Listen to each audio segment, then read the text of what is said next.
ବନ୍ଧୁଗଣ, କେହି ଜଣେ ବହୁତ ଭଲ କହିଛନ୍ତି, ଲୁହ ଆସେ ଏବଂ ଯନ୍ତ୍ରଣାକୁ ଲୁଚାଇବାକୁ ପଡ଼େ। ଏହା ହିଁ ଜୀବନ ମହାଶୟ। ଏଠାରେ ହସକୁ ବାଧ୍ୟ କରିବାକୁ ପଡ଼ିଥାଏ।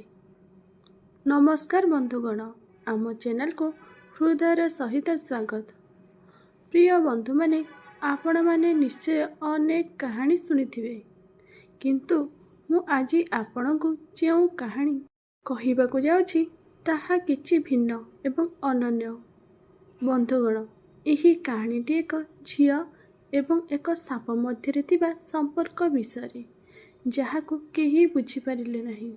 ଆପଣ କେବେ କୌଣସି ଝିଅ ସାପ ଦ୍ୱାରା ପ୍ରେଗନେଣ୍ଟ ହେବା ବିଷୟରେ ଶୁଣିଛନ୍ତି କି? କିନ୍ତୁ ଏହା କିପରି ହେଲା? ଏହି ରହସ୍ୟମୟ ଏବଂ ଆଶ୍ଚର୍ଯ୍ୟଜନକ କାହାଣୀକୁ ଏକ ବିସ୍ମୟ ନ କରି ଶୁଣନ୍ତୁ, କାରଣ ଏହାର ସତ୍ୟତା ଆପଣଙ୍କୁ ଆଶ୍ଚର୍ଯ୍ୟ କରିବ। ବହୁ ଦିନ ପୂର୍ବରୁ ଏକ ଛୋଟ ଗାଁରେ ଏକ ସୁନ୍ଦର ଝିଅ ରହୁଥିଲା। ତାଙ୍କର ନାମ ଉଜାଲା ଥିଲା ଏବଂ ତାଙ୍କର ଗାଁରେ ଏକ ଅନନ୍ୟ ପରିଚୟ ଥିଲା। ଉଜାଲାଙ୍କର କୌଣସି ପରିବାର ନଥିଲା। ସେ ଏକାକୀ ଥିଲେ, କିନ୍ତୁ ତାଙ୍କର ଆତ୍ମନିର୍ଭରଶୀଳତା ଏବଂ ସରଳତା ତାଙ୍କୁ ଗାଁ ଲୋକଙ୍କ ପାଇଁ ଏକ ଆଦର୍ଶ କରିଦେଇଥିଲା। ସେ ଜଣେ କୃଷି ଶ୍ରମିକ ଭାବରେ କାମ କରୁଥିଲେ ଏବଂ ତାଙ୍କ କାମ ମଧ୍ୟରେ ନିଜକୁ ପ୍ରତିପାଳନ କରୁଥିଲେ। ଗାଁ ଲୋକମାନେ ପ୍ରାୟତଃ ତାଙ୍କୁ ଜଣେ ପରିଶ୍ରମୀ ଏବଂ ସଚ୍ଚୋଟ ଝିଅ ଭାବରେ ଜାଣିଥିଲେ। ଉଜାଲାଙ୍କ ଆଉ ଏକ ବିଶେଷ ଗୁଣ ଥିଲା, ତାଙ୍କର ଗଭୀର ଧାର୍ମିକତା। ପ୍ରତିଦିନ ସକାଳେ ସେ ଗାଁର ପ୍ରାଚୀର ଶିବ ମନ୍ଦିରକୁ ପୂଜା କରିବାକୁ ଯାଉଥିଲେ, ଯାହା ଗାଁ ବାହାରେ ଏକ ଛୋଟ ପାହାଡ଼ ଉପରେ ଅବସ୍ଥିତ। ଏଥିରେ ଏକ ପ୍ରାଚୀନ ଶିବଲିଙ୍ଗ ଥିଲା, ଯାହାକୁ ଲୋକମାନେ ପୂଜା କରୁଥିଲେ। ଉଜାଲା ଏହି ମନ୍ଦିରକୁ ତାଙ୍କର ଦ୍ୱିତୀୟ ଘର ବୋଲି ବିବେଚନା କରୁଥିଲେ, ଯେଉଁଠାରେ ସେ କେବଳ ଭଗବାନ ଶିବଙ୍କଠାରୁ ଆଶୀର୍ବାଦ ଚାହୁଁନଥିଲେ, ବରଂ କଷ୍ଟ ସମୟରେ ଶାନ୍ତି ମଧ୍ୟ ଚାହୁଁଥିଲେ। ଗୋଟିଏ ଦିନ ସେ ତାଙ୍କ ସହିତ ଏକ ପାତ୍ର ନେଇ ମନ୍ଦିରରେ ଶିବଲିଙ୍ଗକୁ କ୍ଷୀର ଅର୍ପଣ କରିବାକୁ ଯାଉଥିଲେ। ସେ ପ୍ରତି ସୋମବାର ଏହି ବ୍ରତ କରୁଥିଲେ। ବିଶ୍ୱାସ କରୁଥିଲେ ଯେ ଭଗବାନ ଶିବଙ୍କୁ ପୂଜା କରିବା ହେତୁ ତାଙ୍କ ଜୀବନରେ ଶାନ୍ତି ଏବଂ ସୁଖ ଆଣିଥାଏ। ସେହିଦିନ ସେ ସମାନ ଭାବନା ସହିତ ମନ୍ଦିରରେ ପ୍ରବେଶ କରିଥିଲେ। ଯେତେବେଳେ ସେ ପହଞ୍ଚିଲେ, ସେ ଦେଖିଲେ ଯେ ମନ୍ଦିର ସମ୍ପୂର୍ଣ୍ଣ ଖାଲି ଥିଲା। ତାଙ୍କ ବ୍ୟତୀତ ସେଠାରେ କେହି ନଥିଲେ ଏବଂ ଏହା ତାଙ୍କୁ ଟିକେ ଅସହଜ ଅନୁଭବ କରାଇଲା, କିନ୍ତୁ ସେ ଏଥିରେ ଅଧିକ ଧ୍ୟାନ ଦେଲେ ନାହିଁ। ପ୍ରାର୍ଥନାର ଧ୍ୟାନ ଦେଇ ସେ ଶିବଲିଙ୍ଗକୁ କ୍ଷୀର ଅର୍ପଣ କରିବାକୁ ନଇଁ ପଡ଼ିଲେ। ସେତେବେଳେ ହଠାତ୍ ଏକ ଅଜବ ଘଟଣା ଘଟିଲା। ଏକ ସାପ ଖୁବ୍ ଜୋରରେ ଶିବଲିଙ୍ଗ ପାଖକୁ ଆସି ତା ଚାରିପାଖରେ ଗୁଡ଼ାଇ ହୋଇଗଲା। ଉଜାଲା ଏହା ଦେଖି ଭୟଭୀତ ହୋଇଗଲେ, କାରଣ ସେ ଏପରି ଦୃଶ୍ୟ କେବେ ଦେଖିନଥିଲେ। କିନ୍ତୁ ସେ ସାହସ ବଜାୟ ରଖି କ୍ଷୀର ଅର୍ପଣ କରିବାକୁ ଚେଷ୍ଟା କଲେ। ଯେତେବେଳେ ସେ କ୍ଷୀର ଦେବାକୁ ଆରମ୍ଭ କଲେ, ସାପଟି ତାର ଫଣା ବିସ୍ତାର କଲା ଏବଂ ଏକ ମାରାତ୍ମକ ଶବ୍ଦ କଲା। ଭୟରେ ଥରି ଉଜାଲା ଶିବଲିଙ୍ଗ ପାଖରେ କ୍ଷୀର ପାତ୍ର ରଖି ପଛକୁ ପାଦ ଦେଲେ। ସାପଟି ତୁରନ୍ତ କ୍ଷୀର ପିଇଲା ଏବଂ ତାପରେ ଧୀରେ ଧୀରେ ଶିବଲିଙ୍ଗରୁ ତଳକୁ ଓହ୍ଲାଇ ଚାଲିଗଲା। ଉଜାଲା ଆଶ୍ଚର୍ଯ୍ୟ ଏବଂ ଭୟଭୀତ ହୋଇଗଲେ, କିନ୍ତୁ ସେ ଶିବଲିଙ୍ଗ ସମ୍ମୁଖରେ ହାତ ଯୋଡ଼ି ପ୍ରାର୍ଥନା କଲେ। କ୍ଷୀର ପାତ୍ର ଉଠାଇ ମନ୍ଦିର ଛାଡ଼ି ଘରକୁ ଗଲେ। ପରବର୍ତ୍ତୀ ସୋମବାର ସେ ସମାନ କାମ କରିବାକୁ ଗଲେ। ଏଥର ସେହି ସାପ ପୁଣି କ୍ଷୀର ପିଇଲା। ଏହା କିଛି ସପ୍ତାହ ପର୍ଯ୍ୟନ୍ତ ଚାଲିଲା ଏବଂ ପ୍ରତି ସୋମବାର ସେହି ସାପ ଶିବଲିଙ୍ଗ ଉପରେ ବସି କ୍ଷୀର ପିଇଲା। ଏଥର ସେ କ୍ଷେତକୁ କାମ କରିବାକୁ ଯାଇଥିଲା। କାମ କରୁଥିବା ସମୟରେ ତାଙ୍କ ସାମ୍ନାରେ ଏକ ସାପ ଦେଖାଗଲା। ସେ ଭୟଭୀତ ହୋଇଗଲେ, କିନ୍ତୁ ସାପଟି ଚୁପଚାପ ଚାଲିଗଲା। ତାପରେ ଅପରାହ୍ନରେ ଉଜାଲା କାମରୁ ଘରକୁ ଫେରୁଥିବା ସମୟରେ ହଠାତ୍ ଏକ ସାପ ତାଙ୍କ ରାସ୍ତା ମଝିରେ ପାର ହେଲା। ଉଜାଲା ଭାବିବାକୁ ଲାଗିଲା। ତାପରେ ସେ ଅନୁଭବ କଲା ଯେ ହୁଏତ ଏହି ସମସ୍ତ ଘଟଣା ଏକ ସଂକେତ ଥିଲା ଯେ ସେ ମନ୍ଦିରକୁ ଯିବାକୁ ଭୁଲି ଯାଇଛନ୍ତି। ସେ ତୁରନ୍ତ ଘରକୁ ଯାଇ କ୍ଷୀର କିଣି ମନ୍ଦିରକୁ ଗଲେ। ସେହି ସାପଟି ପୁଣି ଶିବଲିଙ୍ଗ ଚାରିପାଖରେ ଗୁଡ଼ାଇ ହୋଇ ବସିଥିଲା। ଉଜାଲା ଏହାକୁ ଦେଖି ଆଶ୍ୱସ୍ତିର ନିଶ୍ୱାସ ନେଲା ଏବଂ ପ୍ରତ୍ୟେକ ଥର ଯେପରି ସେ ତାକୁ କ୍ଷୀର ଖୁଆଉଥିଲା, ସେହିପରି ସାପଟି କ୍ଷୀର ପିଇ ଚାଲିଗଲା। ସେଦିନ ରାତିରେ ଶୋଇବା ସମୟରେ ଉଜାଲା ଭାବିଲା ଯେ ଏହି ସାପଟି ତାଙ୍କୁ ମନ୍ଦିରର କ୍ଷୀର ଅର୍ପଣ କରିବାର କର୍ତ୍ତବ୍ୟ ଭୁଲି ନ ଯିବା ପାଇଁ ମନେ ପକାଇବାକୁ ଆସୁଛି କି? ଏହା ତା'ର ମୂଳ ରୂପରେ ଥିଲା ନା ଏହାର ଅନ୍ୟ କୌଣସି ରହସ୍ୟ ଥିଲା?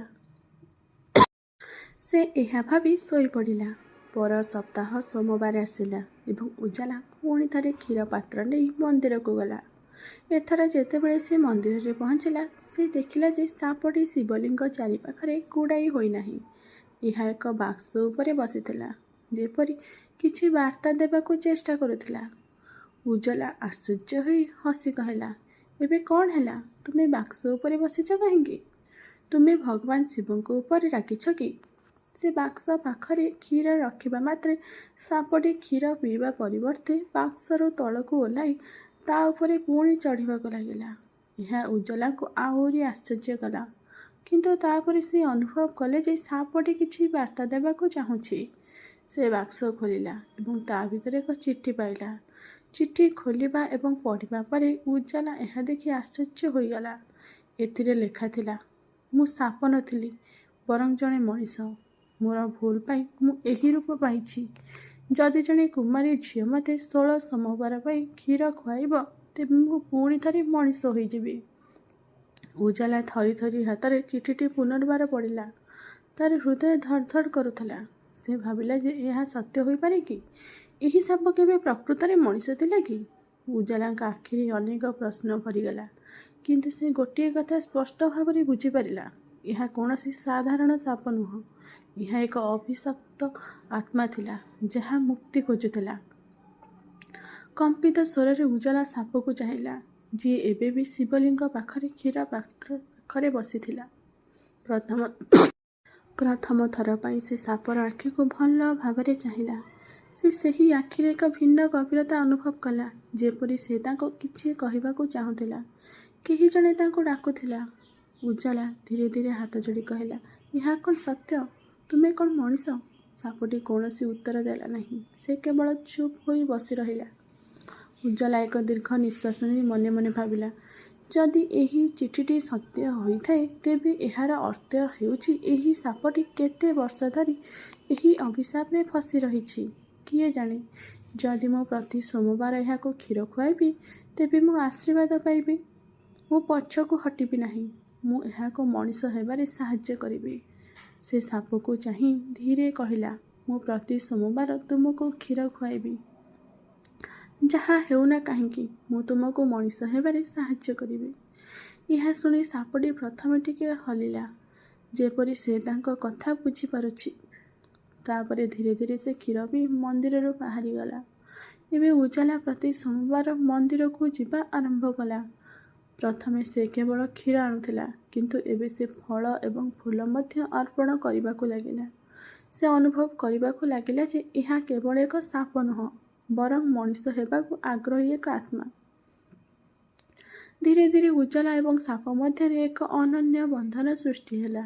ଯଦିଓ ସେ ପୂର୍ବରୁ ସାପକୁ ଭୟ କରୁଥିଲେ, କିନ୍ତୁ ସେ ଆଉ ଭୟ ଅନୁଭବ କଲେ ନାହିଁ। ସେ ଏହା ପାଖରେ ଆରାମଦାୟକ ଅନୁଭବ କରିବାକୁ ଲାଗିଲା। ଯେତେବେଳେ ଉଜାଲା କ୍ଷେତରେ କାମ କରିବାକୁ ଯାଉଥିଲା, ସେ ଅନୁଭବ କରୁଥିଲା ଯେପରି କେହି ପାଖରେ ଅଛି। ଯେତେବେଳେ ସେ ଧ୍ୟାନ ଦେଇ ଦେଖୁଥିଲା, ସେ ପାଖରେ ସେ ସାପଟି ପଡ଼ି ରହିଥିବାର ଦେଖିବାକୁ ପାଇଲା। ଏହା ତା'ର କୌଣସି କ୍ଷତି କରୁନଥିଲା, କେବଳ ତା ସହିତ ଚାଲୁଥିଲା। ଉଜାଲା ହସି ପଚାରିଲା, ତୁମେ ଏବେ ମୋ ପଛେ ପଛେ କାହିଁକି ଆସୁଛ? ତୁମେ ମୋତେ ଦେଖିଲେ ଭୟ କରୁନାହଁ କି? କିନ୍ତୁ ସାପ ସବୁବେଳେ ତାକୁ ଚୁପଚାପ ଚାହିଁ ରହିଲା। ଧୀରେ ଧୀରେ ଗାଁ ଲୋକମାନେ ବୁଝିବାକୁ ଲାଗିଲେ ଯେ ଉଜାଲା ପ୍ରତି ସୋମବାର ମନ୍ଦିରକୁ ଯାଇ ସାପକୁ କ୍ଷୀର ଖୁଆଇଥାଏ। କେତେକ ଏହାକୁ ଶୁଭ ବୋଲି ମାନିଲେ, ଅନ୍ୟମାନେ ଭୟ କଲେ। ଗୋଟିଏ ଦିନ କିଛି ଗାଁର ମହିଳା ଉଜାଲାଙ୍କୁ ପଚାରିଲେ, ତୁମେ ପ୍ରତି ସୋମବାର ମନ୍ଦିରକୁ ଯାଇ ସାପକୁ କ୍ଷୀର ଖୁଆଉଛ, ତୁମେ ଭୟ କରୁନାହଁ କି? ଉଜାଲା ହସି କହିଲା, ତୁମେ କ'ଣ ଭୟ କରୁଛ? ସେହି ସାପ କେବେ ମୋତେ କ୍ଷତି କରେ ନାହିଁ। ହୁଏତ ଭଗବାନ ଶିବ ଏହାକୁ ମୋ ପାଖକୁ ପଠାଇଛନ୍ତି। ମହିଳାମାନେ ମୁଣ୍ଡ ହଲାଇ କହିଲେ, ଏବେ କିଛି କରୁନଥିଲେ ମଧ୍ୟ ମନେ ରଖ, ଏହା ଏକ ସାପ। ଯଦି ଏହା ତୁମକୁ କାମୁଡ଼ିଦେବ ତେବେ? ଉଜାଲା କୌଣସି ଚିନ୍ତା କରୁନଥିଲା। ସେ ଜାଣିଥିଲା ଯେ ଏହା କୌଣସି ସାଧାରଣ ସାପ ନୁହଁ ଏବଂ ଯାହା ହେଉନା କାହିଁକି, ତାଙ୍କୁ ତାଙ୍କ ନିଷ୍ପତ୍ତିରେ ଅଟଳ ରହିବାକୁ ପଡ଼ିବ। ବାର ସୋମବାର ବିତିଗଲା। ଉଜାଲା ଅନୁଭବ କରିବାକୁ ଲାଗିଲା ଯେ ଏହି ସାପଟି ତାଙ୍କୁ ସମ୍ପୂର୍ଣ୍ଣ ବିଶ୍ୱାସ କରିସାରିଛି। କେତେକ ସମୟରେ ଯେତେବେଳେ ଉଜାଲା କ୍ଷେତରେ ବସି ଥକିଯାଇ ସାପଟି ପାଖରେ ପଡ଼ି ରହେ। ଏହା ଦେଖି କିଛି ଶ୍ରମିକ ପ୍ରାୟତଃ ଭୟଭୀତ ହୋଇ ଦୌଡ଼ି ପଳାଉଥିଲେ, କିନ୍ତୁ ଉଜାଲା କେବେ ଭୟଭୀତ ହୋଇନଥିଲେ। ସେ ସାପଟିର ନିକଟତର ଅନୁଭବ କରୁଥିଲେ। ସେ ଅନୁଭବ କରୁଥିଲେ ଯେ ଏହା ତାଙ୍କର ପ୍ରକୃତ ସାଥୀ ହୋଇସାରିଛି। ସେ ଆଉ ଏହାକୁ କେବଳ ଏକ ଅଭିଶପ୍ତ ପ୍ରାଣୀ ଭାବରେ ଦେଖୁନଥିଲେ, ବରଂ ଏହାର ଯନ୍ତ୍ରଣା ଅନୁଭବ କରିବାକୁ ଲାଗିଲେ। ଗୋଟିଏ ରାତିରେ ଉଜାଲା ତାଙ୍କ ଘର ବାହାରେ ବସି ଆକାଶକୁ ଚାହିଁ ରହି କିଛି ଭାବୁଥିଲେ। ଏହା ଏକ ଚନ୍ଦ୍ରାଲୋକିତ ରାତି ଥିଲା। ଥଣ୍ଡା ପବନ ବହୁଥିଲା, କିନ୍ତୁ ତାଙ୍କ ମନରେ ଅନେକ ପ୍ରଶ୍ନ ଉଠୁଥିଲା। ସେ କ'ଣ ଭୁଲ କରିଥିଲେ? ସେ ବ୍ୟକ୍ତି କିଏ ଥିଲେ? ସେ ପ୍ରକୃତରେ ପରିବର୍ତ୍ତନ ହୋଇପାରିବେ କି? ଏବଂ ଯଦି ସେ ପରିବର୍ତ୍ତନ ହୋଇଯିବେ, ତେବେ କ'ଣ ସେ ପୁଣି କେବେ ତାଙ୍କୁ ଭେଟିବେ? ସେ ଏହା ଭାବୁଥିଲେ। ଯେତେବେଳେ ସେ ତାଙ୍କ ପାଦ ପାଖରେ କିଛି ଅନୁଭବ କଲେ, ସେ ତଳକୁ ଚାହିଁଲେ। ସେହି ସାପ ଧୀରେ ଧୀରେ ଆସି ତାଙ୍କ ପାଖରେ ବସିଲା। ଉଜାଲା ଏକ ଦୀର୍ଘ ନିଶ୍ୱାସ ନେଇ ମୃଦୁ ହସରେ କହିଲା, ତୁମେ ଏବେ ମୋ ସହିତ ଅଭ୍ୟସ୍ତ ହୋଇଗଲ, ନୁହେଁ କି? ସାପ କେବଳ ଚୁପ୍ ବସିଲା। ଆଉ କେବଳ 4ଟି ସୋମବାର ବାକି ଥିଲା। ଉଜାଲା ପ୍ରତି ସୋମବାର ଆହୁରି ଭକ୍ତିର ସହିତ ମନ୍ଦିରକୁ ଯାଉଥିଲା। ସେହିଦିନ ପାଖେଇ ଆସୁଥିଲା, ଯେତେବେଳେ 16 ସୋମବାର ପୂରଣ ହେବ। ଉଜାଲାର ହୃଦୟ ଏକ ଅଦ୍ଭୁତ ଆଶ୍ୱସ୍ତି ଭରିଗଲା। ଏହି ସାପ କ'ଣ ପ୍ରକୃତରେ ଭାଙ୍ଗିଯିବ? ଯଦି ଏହା ପ୍ରକୃତରେ ମଣିଷ ହୋଇଯାଏ, ତେବେ କ'ଣ ସେ ମୋତେ ଆଉ ଚିହ୍ନିବ? କ'ଣ ସେ ମୋ ପାଖରୁ ଦୂରେଇ ଯିବ? ଏହି ପ୍ରଶ୍ନଗୁଡ଼ିକ ଉଜାଲାର ମନକୁ ଆଘାତ କରୁଥିଲା। କିନ୍ତୁ ସେ ନିଜକୁ ଶାନ୍ତ କରି ସଂକଳ୍ପ ନେଇଥିଲା ଯେ ଯାହା ହେଉନା କାହିଁକି, ସେ ଏହି ସାପକୁ ମଣିଷ କରିବାରେ ତାଙ୍କର ପ୍ରତିଶ୍ରୁତି ପୂରଣ କରିବେ। ସେ ଶେଷ ସୋମବାର ପାଇଁ ପ୍ରସ୍ତୁତି ଆରମ୍ଭ କଲେ। ଏଥର ସେ କେବଳ କ୍ଷୀର ନୁହେଁ, କିଛି ଫଳ ଏବଂ ଫୁଲ ମଧ୍ୟ ନେଲେ। ଉଜାଲାର ହୃଦୟ ଧଡ଼ଧଡ଼ କରୁଥିଲା। ମନ୍ଦିର ପରିବେଶ ଶାନ୍ତ ଥିଲା, କିନ୍ତୁ ତାଙ୍କ ଭିତରେ ଏକ ଅଦ୍ଭୁତ ଆଶ୍ୱସ୍ତି ଲାଗି ରହିଥିଲା। ଆଜି ଶେଷ ସୋମବାର ଥିଲା, ଯେଉଁଦିନ ସେ ଏହି ଅଭିଶପ୍ତ ଆତ୍ମାକୁ ମୁକ୍ତି କରିବେ। କ'ଣ ପ୍ରକୃତରେ କୌଣସି ଚମତ୍କାର ଘଟିବ? ଏହି ସାପ କ'ଣ ମଣିଷ ହେବ, ନା ଏସବୁ କେବଳ ଏକ ଭ୍ରମ ଥିଲା? ଶିବଲିଙ୍ଗ ଚାରିପାଖରେ ଘୋଡ଼ାଇ ହୋଇଥିବା ସାପଟି ପ୍ରତି ସୋମବାର ପରି ନିଶ୍ଚଳ ପଡ଼ି ରହିଥିଲା। କମ୍ପିତ ହାତରେ ଉଜାଲା ତା ସମ୍ମୁଖରେ କ୍ଷୀର ପାତ୍ର ରଖି ଧୀରେ ଧୀରେ କହିଲା, ଆଜି ଶେଷ ସୋମବାର। ଯଦି ଚିଠିରେ ଯାହା ଲେଖା ଅଛି ତାହା ସତ୍ୟ, ତେବେ ଆଜି ତୁମକୁ ତୁମର ମୂଳ ରୂପକୁ ଫେରିଯିବାକୁ ପଡ଼ିବ।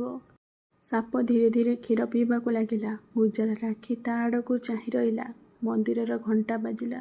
ବାୟୁମଣ୍ଡଳରେ ଏକ ଅଦ୍ଭୁତ ଶକ୍ତି ଥିଲା। ତାପରେ ହଠାତ୍ ମନ୍ଦିର ଦୀପର ଶିଖା ଅଧିକ ଉଜ୍ଜ୍ୱଳ ହୋଇଗଲା, ଯେପରି ଏକ ଶକ୍ତିଶାଳୀ ଶକ୍ତି ଉପସ୍ଥିତ ଥିଲା। ମନ୍ଦିର ମଧ୍ୟ ଦେଇ ପବନରେ ଏକ ଝଡ଼ ପ୍ରତିଧ୍ୱନିତ ହେଲା ଏବଂ ଉଜାଲା ଅନୁଭବ କଲେ ଯେ କିଛି ଅଲୌକିକ ଘଟଣା ଘଟିବାକୁ ଯାଉଛି। ସାପଟି କ୍ଷୀର ସାରିବା ମାତ୍ରେ ତାର ଶରୀର ହଲିବାକୁ ଲାଗିଲା ଏବଂ ତାର ଆଖି ଏକ ଅଦ୍ଭୁତ ପ୍ରକାରର ତେଜରେ ଝଲସି ଉଠିଲା। ମନ୍ଦିରରେ ଥିବା ଅନ୍ୟ କିଛି ଭକ୍ତ ଏହି ଦୃଶ୍ୟ ଦେଖି ଭୟଭୀତ ହୋଇଗଲେ ଏବଂ ଧୀରେ ଧୀରେ ସେଠାରୁ ଚାଲିଗଲେ। ହଠାତ୍ ସାପର ଶରୀରରୁ ଏକ ମୃଦୁ ଆଲୋକ ବାହାରିଗଲା। ତାର ଶରୀର କମ୍ପିତ ହେବାକୁ ଲାଗିଲା ଏବଂ ତା ଚାରିପାଖରେ ଏକ ଦିବ୍ୟ ଆଭା ବିକରଣ କଲା। ଉଜାଲା ଆଶ୍ଚର୍ଯ୍ୟ ହୋଇଗଲେ। ଏହା କୌଣସି ସାଧାରଣ ଘଟଣା ନଥିଲା। ତାପରେ ସାପଟି ଧୀରେ ଧୀରେ ମନ୍ଦିର ମହଲାରେ ଶୋଇବାକୁ ଲାଗିଲା। ତାର ଶରୀର ଏକ ଅଦ୍ଭୁତ ଆଲୋକରେ ପରିଣତ ହେଲା। ଉଜାଲା ସ୍ଥାନରେ ଠିଆ ହୋଇ ରହିଲେ। ତା ଆଖି ଆଗରେ ଏକ ଅଲୌକିକ ଦୃଶ୍ୟ ଦେଖାଗଲା। କିଛି ମୁହୂର୍ତ୍ତ ମଧ୍ୟରେ ସାପଟି ସମ୍ପୂର୍ଣ୍ଣ ଭାବରେ ଆଲୋକରେ ଅଦୃଶ୍ୟ ହୋଇଗଲା ଏବଂ ଜଣେ ଯୁବକ ଦେଖାଗଲା। ସେ ପ୍ରାୟ 25 କିମ୍ବା 26 ବର୍ଷ ବୟସର ହୋଇଥିବେ। ଉଚ୍ଚ, ଉଜ୍ଜ୍ୱଳ ଏବଂ ଗମ୍ଭୀର। ତା ଆଖିରେ ଶାନ୍ତି ଏବଂ ଯନ୍ତ୍ରଣାର ମିଶ୍ରଣ ଥିଲା, ଯେପରି ସେ ବର୍ଷ ବର୍ଷ ଧରି କଷ୍ଟ ପରେ ମୁକ୍ତି ପାଇଛନ୍ତି। ଉଜାଲା ନିଜ ଆଖିକୁ ବିଶ୍ୱାସ କରିପାରିଲା ନାହିଁ। ତା ସାମ୍ନାରେ ଠିଆ ହୋଇଥିଲା ସେହି ଅଭିଶପ୍ତ ଆତ୍ମା, ଯାହାକୁ ସେ ଏତେ ମାସ ଧରି ପାଳି ଆସୁଥିଲା। ଯୁବକଟି ଧୀରେ ଧୀରେ କହିଲା, ଧନ୍ୟବାଦ ଉଜାଲା। ଯଦି ତୁମେ ନଥାନ୍ତ, ତେବେ ମୁଁ କେବେ ମୋର ମୂଳ ରୂପକୁ ଫେରିପାରି ନଥାନ୍ତି। ଉଜାଲାର ଆଖି ଆଶ୍ଚର୍ଯ୍ୟ ଏବଂ କୌତୂହଳରେ ପୂର୍ଣ୍ଣ ହୋଇଗଲା। ସେ ଧୀରେ ଧୀରେ ପଚାରିଲେ, ତୁମେ କ'ଣ କରୁଛ? ତୁମେ କିଏ? ତୁମେ ଏହି ଅଭିଶାପ କାହିଁକି ପାଇଲ? ଯୁବକ ଜଣକ ଏକ ଦୀର୍ଘ ନିଶ୍ୱାସ ନେଇ କହିଲା, ମୋ ନାମ ବୀରବ୍ରତ।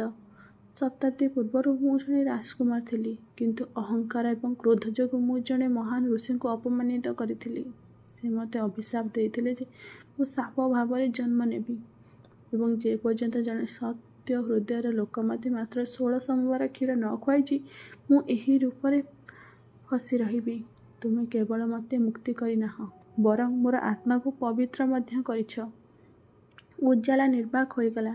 ସେ ଜାଣିନଥିଲା ଯେ ଏହା ବିଶ୍ୱାସ କରିବ କି ନାହିଁ। ଏହା ସତ୍ୟ କି? ଏହା କ'ଣ ସେହି ଅଭିଶପ୍ତ ରାଜକୁମାର? ବୀରବ୍ରତ ଉଜାଲାକୁ ଚାହିଁ କହିଲେ, ଏବେ ମୁଁ ମୁକ୍ତ ହୋଇଥିବାରୁ ମୋତେ ମୋ ରାଜ୍ୟକୁ ଫେରିଯିବାକୁ ପଡ଼ିବ।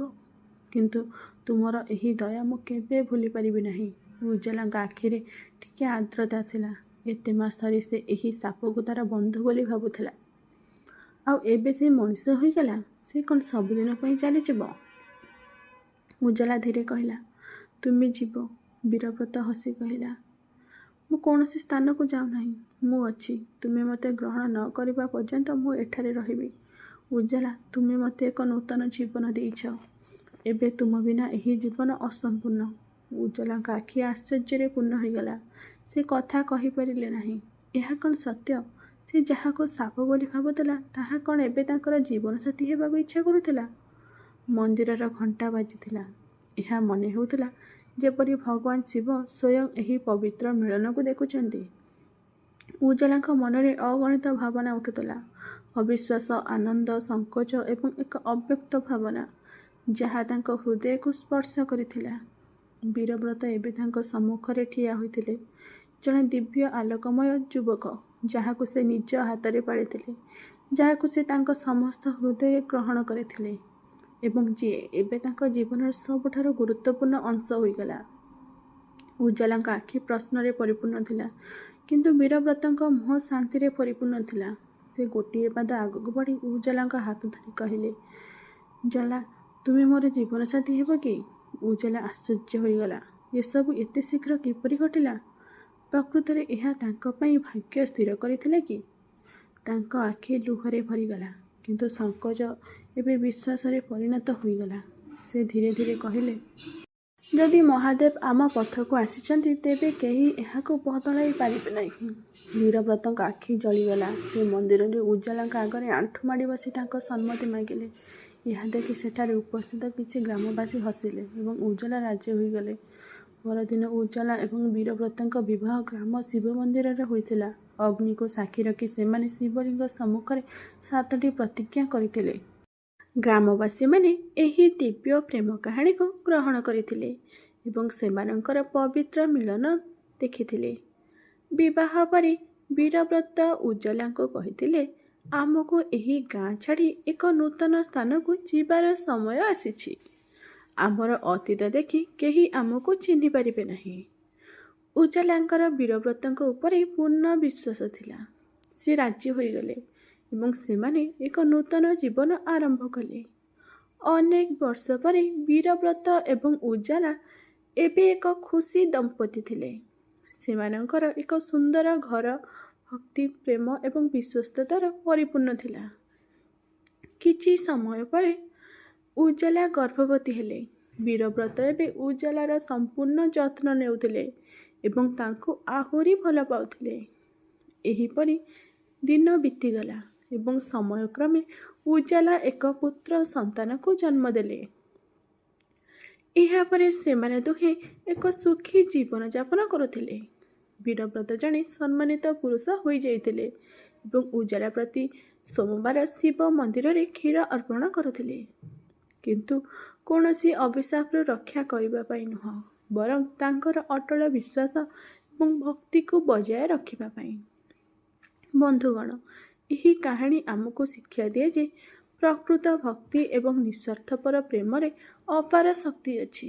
ଯେତେବେଳେ ଆମେ ପ୍ରକୃତ ହୃଦୟରେ କାହାକୁ ସାହାଯ୍ୟ କରୁ ଏବଂ ଆମର କର୍ତ୍ତବ୍ୟ ପାଳନ କରୁ, ଭଗବାନ ମଧ୍ୟ ଆମର ପଥକୁ ସହଜ କରିଦିଅନ୍ତି। ବିଶ୍ୱାସ, ବିଶ୍ୱସ୍ତତା ଏବଂ ସତ୍ୟବାଦୀ ଜୀବନର ସବୁଠାରୁ ବଡ଼ ସମ୍ପତ୍ତି, ଯାହା କୌଣସି କଷ୍ଟକୁ ଦୂର କରିପାରିବ। କେହି ଜଣେ ଠିକ୍ କହିଛନ୍ତି ଯେ ନମ୍ର ମନ ରହିବା ବହୁତ ଗୁରୁତ୍ୱପୂର୍ଣ୍ଣ। ଭଗବାନଙ୍କୁ ଖୋଜି ପାଇପାରିବାରେ ନାହିଁ, କେବଳ ମୁଣ୍ଡ ନାହିଁ। ଯଦି ଆପଣ ଆପଣଙ୍କ ନିୟନ୍ତ୍ରଣ ବାହାରେ ଥିବା ଜିନିଷ ଏବଂ ପରିସ୍ଥିତି ବିଷୟରେ ଚିନ୍ତିତ ହୁଅନ୍ତି, ତେବେ ପରିଣାମ ସମୟର ଅପଚୟ ଏବଂ ଭବିଷ୍ୟତର ଅନୁତାପ।